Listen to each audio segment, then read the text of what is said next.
Muy buena suerte para usted y para sus compatriotas de Ucrania. Vamos a conversar ahora con un politólogo peruano, el doctor Farid Cajat, que nos ha ayudado en muchas oportunidades a comprender fenómenos internacionales. Señor Cajat, buenos días. Buenos días, ¿qué tal? En los últimos días usted ha publicado varios artículos en el diario El Comercio respecto a la crisis que venía siendo alarmada en Ucrania, donde ha introducido diferentes variables para comprender el contexto de este tema militar. Por una parte, la dependencia europea del gas. Por otra parte, el tema del aumento del armamento defensivo que Ucrania venía recibiendo y también el acercamiento de la primavera. Y por eso concluyó que si Putin se decidía a una intervención militar, ella tendría que tener lugar entre mediados de febrero y mediados de marzo. Parece que ha acertado usted en su previsión. Cosa que lamento, por cierto, pero digamos, era previsible que ocurriera pasada la clausura de las Olimpiadas de Invierno en Beijing. La clausura fue el domingo 20 de febrero. Las acciones militares empezaron el día 21. O sea, esa era la primera restricción. Lo de mediados de marzo tenía que ver efectivamente con el deshielo primaveral, que iba a dificultar el ingreso de tanques. No lo hacía imposible, pero en todo caso era más fácil una incursión con tanques antes de mediados de marzo que después de esa fecha. Entonces sí, era el escenario más probable y lamentablemente se ha concretado. Ahora, señor Cajat, acabamos de escuchar a también una académica que nos comunicábamos con ella, muy cerca de Kiev se encuentra.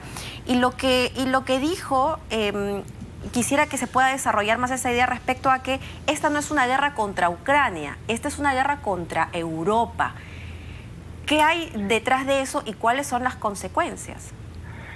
Bueno, recordemos el origen de las agresiones rusas contra Ucrania.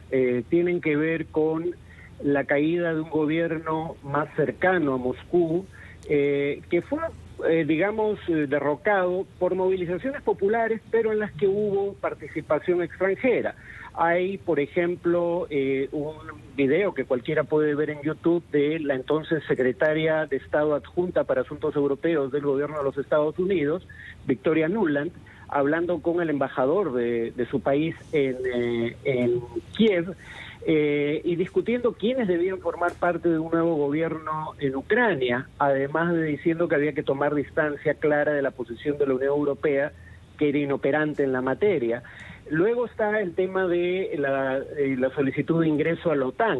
Ahí yo creo que la OTAN comete dos graves errores. El primero fue invitar a Ucrania y a Georgia en 2008 a incorporarse a la alianza militar, la Organización del Tratado del Atlántico Norte. Yo creo que eso no solo no debió hacerse por razones estratégicas, sino además porque había una promesa formal de no hacerlo, de no extender la alianza hacia el este, formulada por James Baker, secretario de Estado de Estados Unidos, al propio Mikhail Gorbachev en 1990.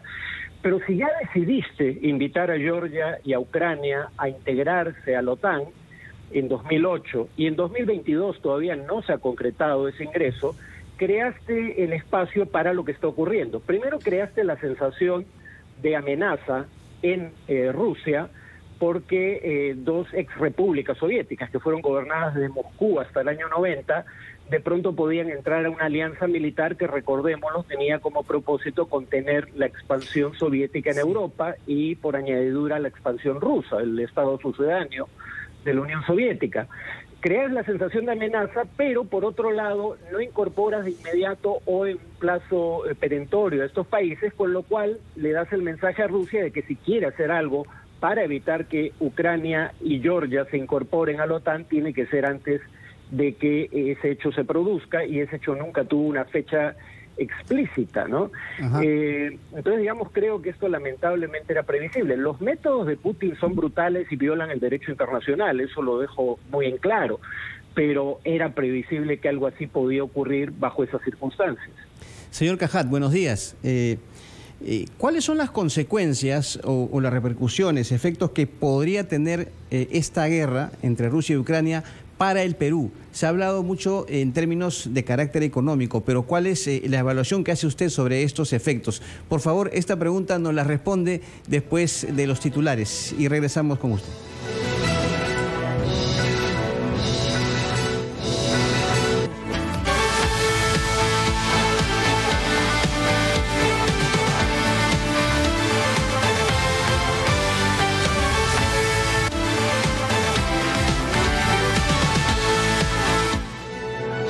Y 37 de la mañana, volvemos a ampliación de noticias con Mabel Huertas, Fernando Carballo y Carlos Villarreal, hablando del conflicto Rusia-Ucrania con el internacionalista Farid Kajat.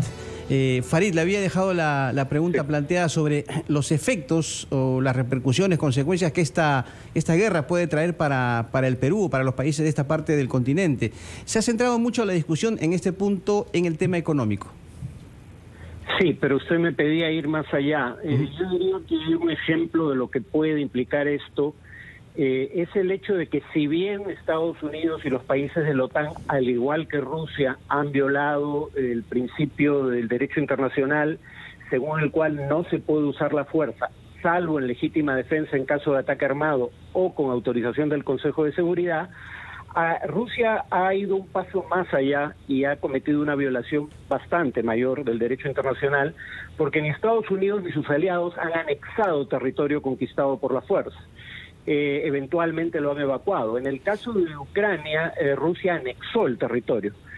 Eso no había ocurrido en décadas a nivel mundial, en ninguna parte del mundo. ¿Por qué eso es importante para el Perú? Recordemos que el Perú obtuvo 50.000 kilómetros cuadrados de zona económica exclusiva a partir de un fallo de la Corte Internacional de Justicia que Chile acató. Ajá. La situación en la que nos pondríamos si la experiencia de lo que hizo Rusia en Ucrania cundiera, es una en la cual Chile hubiera podido utilizar su superioridad militar para decir que no acataba el fallo. Y Perú no tendría esos 50.000 kilómetros cuadrados de zona económica exclusiva adicionales que consiguió merced al fallo. Ese es el tipo de riesgos que implica el tipo de conducta rusa en los últimos años.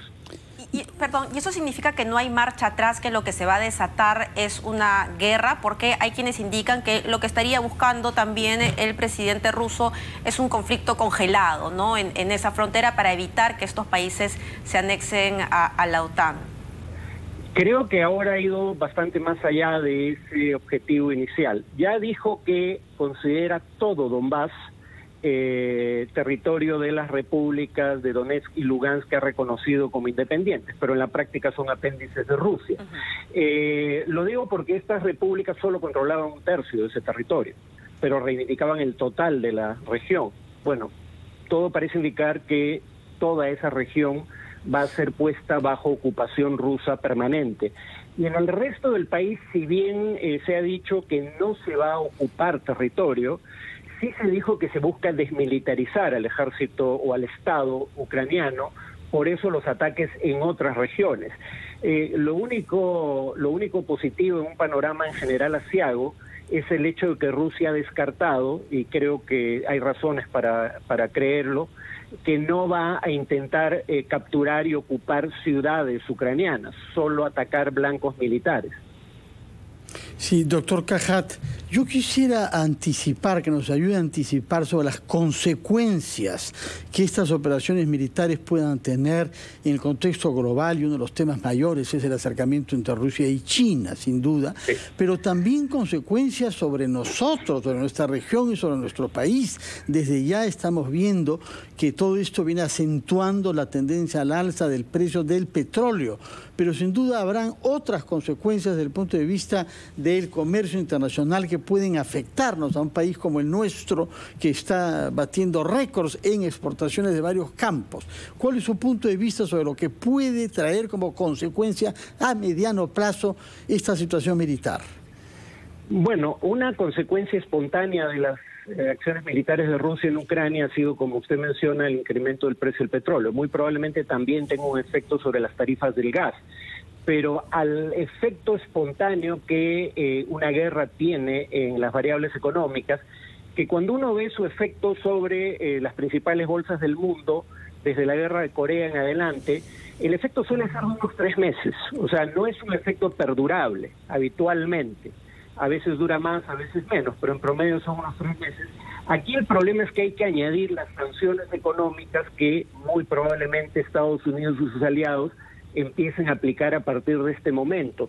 Y claro, cuando las sanciones económicas se aplican a países con los cuales se tiene un alto grado de interdependencia económica, por ejemplo, Europa importa 40% del gas que consume de Rusia, las sanciones terminan siendo un boomerang, afectan a ambas partes. Por ejemplo, cuando Alemania dice no va a entrar en funcionamiento el gasoducto Nord Stream 2, que iba a llevar gas desde Rusia hacia Alemania, pierden económicamente ambas partes, no solo Rusia.